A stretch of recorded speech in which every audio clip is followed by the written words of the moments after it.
already learned how to buy and sell money, either with orders or directly on the market. It's simplicity itself with ID System, our trading terminal. Now, there's nothing left to do but to identify the optimum moments to buy or to sell. A mere trifle. This trifle has tantalized traders over the centuries, and a whole science has developed called technical analysis.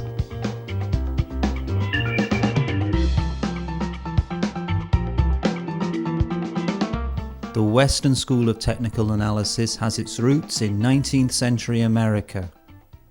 I describe technical analysis as a science. What do I mean by this?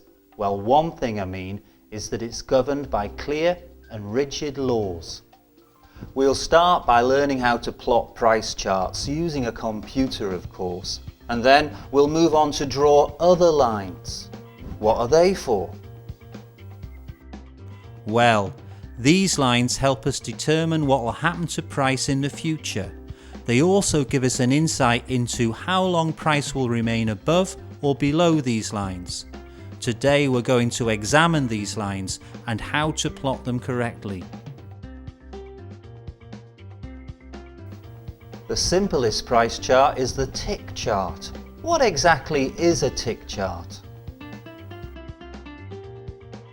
Each new change in price is charted by a standard move across the chart.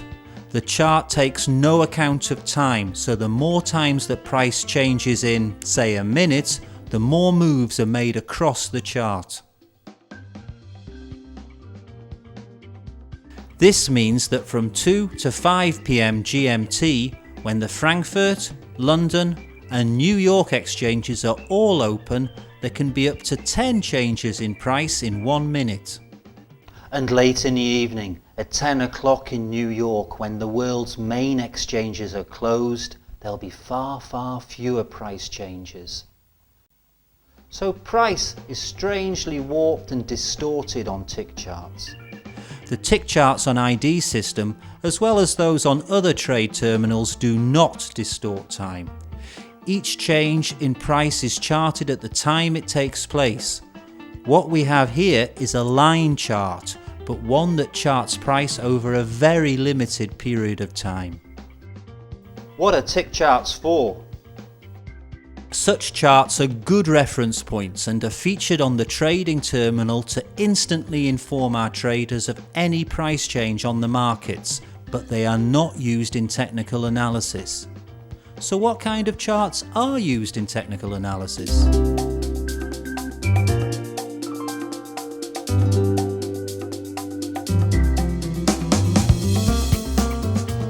If you look it up in the dictionary, the word bar is a thin piece of metal, and we build our charts with bars. We'll show you how to plot a price chart now.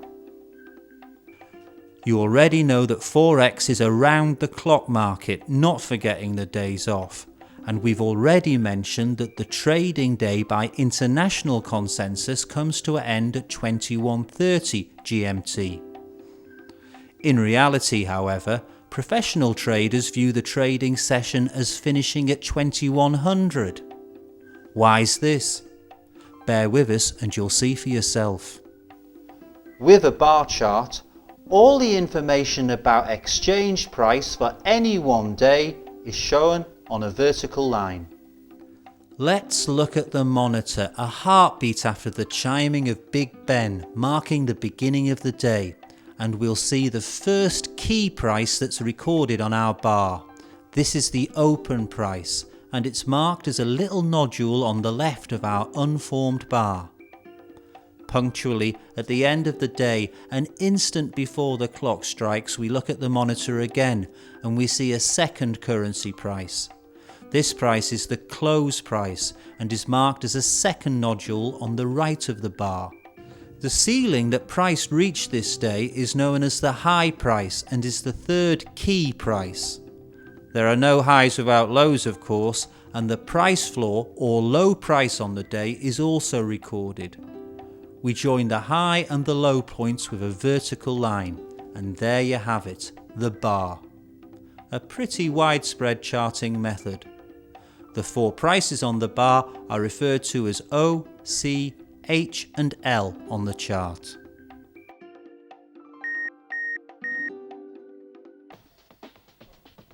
And day after day, or hour after hour, bar after bar is laid out, marking time with a standard step to the right, creating a reliable price chart. They've been monitoring and studying exchange price behaviour on the Japanese archipelago for centuries.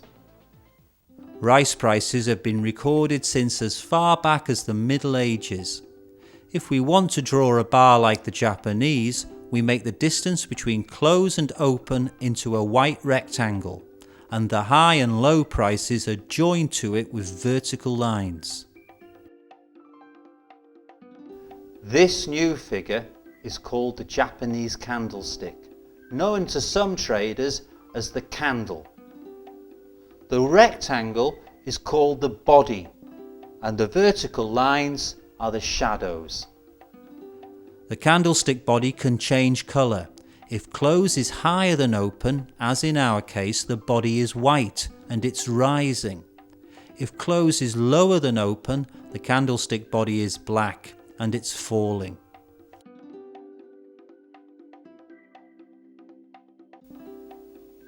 Many traders find the candlestick more visually appealing and easier to interpret. Take a look at the candlestick chart. With an uptrend, the chart brightens, and with a downtrend, the chart on the contrary darkens. When price is in a range, it flashes before our very eyes. We'll return to trends later.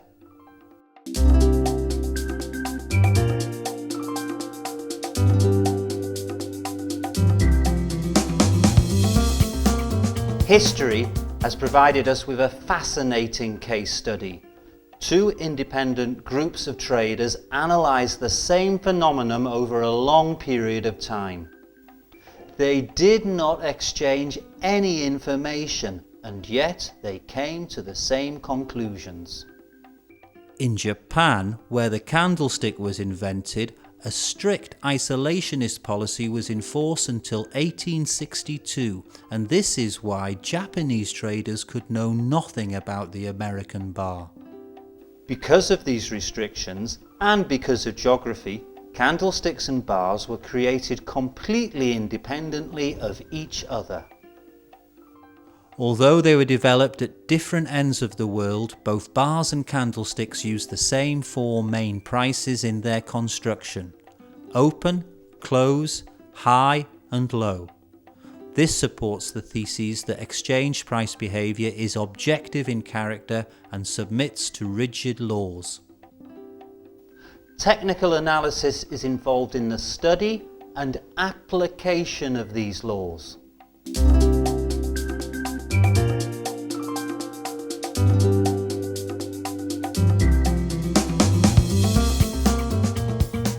The concept of trend is crucial to the technical approach to market analysis. Every tool that the trader uses, whether it's support and resistance levels, chart patterns, moving averages, trend lines, whatever, are applied in order to achieve one super task. The trader, that's you, uses them to identify and monitor a trend to allow them to do further work in its channel. Let me digress a little here. I said work rather than play. When you play the market, it's very easy to lose money, though it's not impossible to win. But when you're working on the market, the only possibility is to earn money. You'll often come across advice like, never trade against the trend, or the trend is your friend. So we'd better define a trend. Generally speaking, the trend is the direction the market is moving in, but in my opinion, this definition is an overgeneralization. In real life, no market moves in a straight line. A market moves in zigzags which resemble waves. Price rises and falls. It's the directional dynamics of these maximums and minimums which determine trend. The dynamics of these peaks and troughs, whether they're ascending, descending or horizontal, tells us about the character of the trend. If each subsequent peak and trough is above the previous one, we have ourselves an uptrend. It follows that if each subsequent peak and trough is lower than the preceding one, we've got a downtrend on our hands.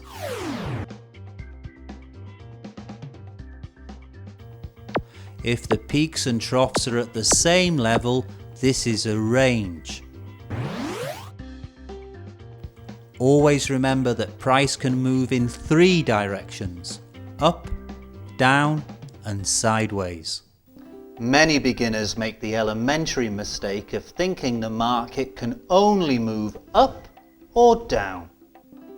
And it might surprise them to learn that, even according to the most conservative estimates, for about 1/3 of all trading time, price is neither rising nor falling generally. This kind of price movement is known as a trading range. This sideways movement, caused by similar up and down fluctuations, reflects a period when price is in balance, when the parity between supply and demand for a given good is practically constant. Charles Dow, one of the earliest pioneers of technical analysis, called this movement a line. Trading on the exchange is a piece of cake. Any trader has just 3 options: to buy, to take a long position; to sell, to take a short position; or, in general, to do nothing, to wait, to sit on the fence. If the market is trending up, it's time to buy. If it's down, sell. But if the market is flat, the best course usually is to do nothing. But how can we learn when to do what? The answer's simple. Get into technical analysis.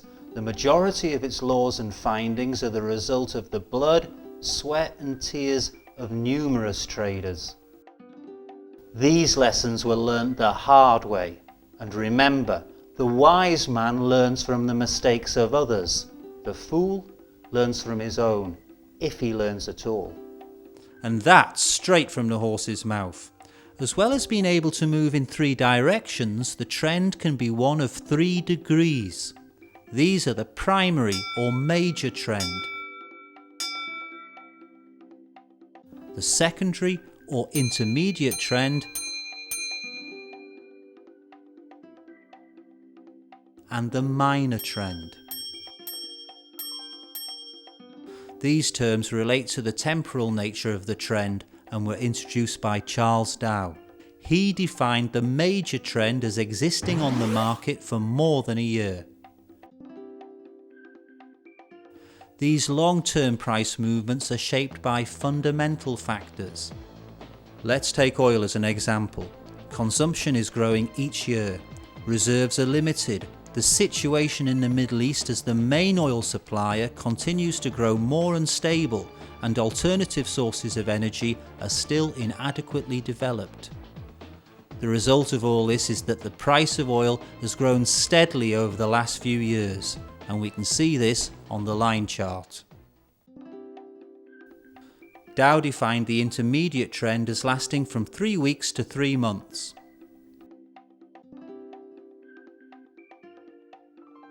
Minor trends last no more than 2 to 3 weeks at the very most. Each trend type is made up of lower degree trends.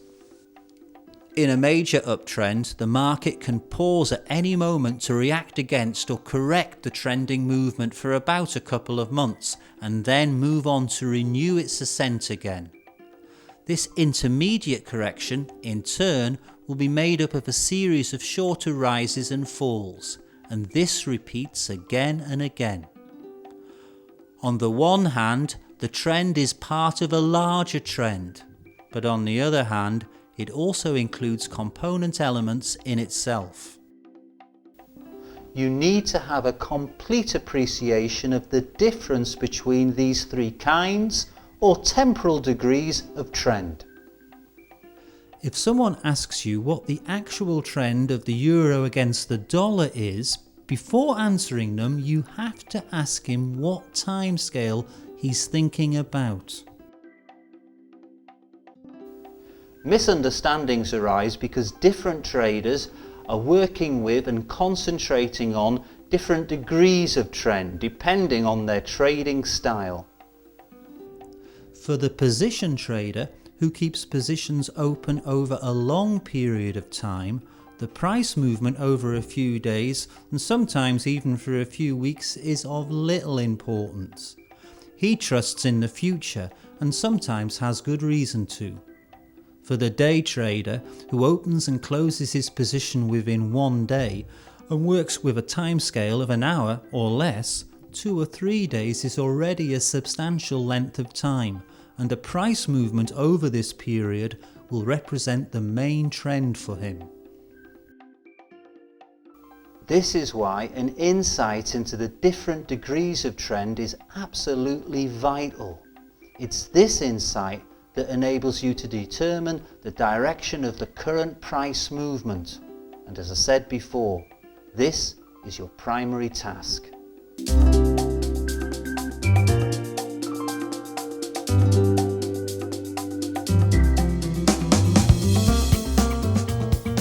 We've spent rather a lot of time discussing the theory of trend in general and the direction of trend in particular. I'm sure that many of you are thinking that it would be very useful if the representation of the current situation could include a backlog of past information. Let me tell you, you're not the first to reflect on this. Bars and Japanese candlesticks are not the only types of charts available to the trader. No less than 130 years ago, Japanese traders developed the sublimely simple Renko chart type. Renko filters out the noise and chaos of the marketplace, leaving a clear chart of significant market movements. This particular chart type is available, amongst others, with a few clicks of the mouse on our charting software Rumus. You'll find full information on Renko in another film. In the meantime, after noting this new spoke in a wheel of technical analysis, we'll move on.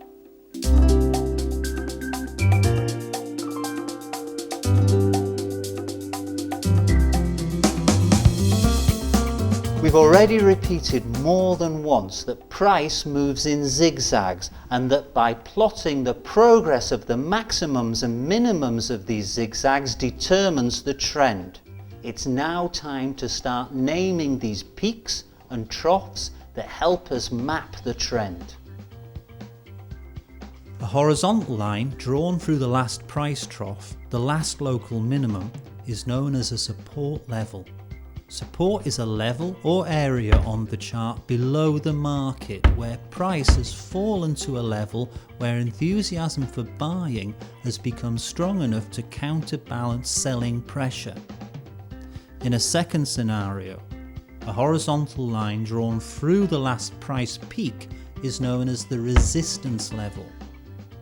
Resistance is a level or area on the chart above the market, where enthusiasm for selling has become strong enough to withstand buying pressure. The history of these terms is fascinating. There was a time when a speculator on the exchange could only make a profit on a rise in prices. His only option was to buy at a low price and sell at a higher price. And it came to pass that the level which bolsters price, which prevents it from falling further, was given the name support. And the level which impedes price and prevents it from rising higher became known as resistance.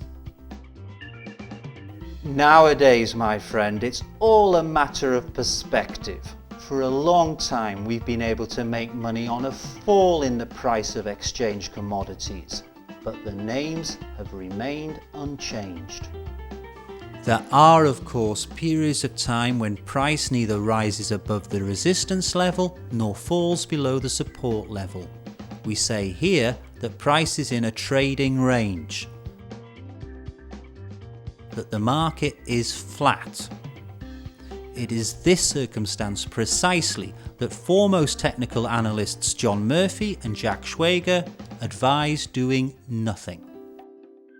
But what should we do if this trading range lasts a few years or even a decade? Maybe you think that this never happens. Then you're mistaken. Let me assure you that it certainly does. The British pound was in a range between 1.4 and 1.72 for 11 years. Once, in 1998, there was an unsuccessful attempt to make a breakout on the resistance level. And once, in 2001, there was an unsuccessful attempt to break out through support. Ignoring short-term resistance and support level breakouts, the range width was 3,200 points. It may seem a lot, but believe me, this is treading water for such a serious currency over such a long period of time. If we'd had prior knowledge of this range, we could have become millionaires a few times over.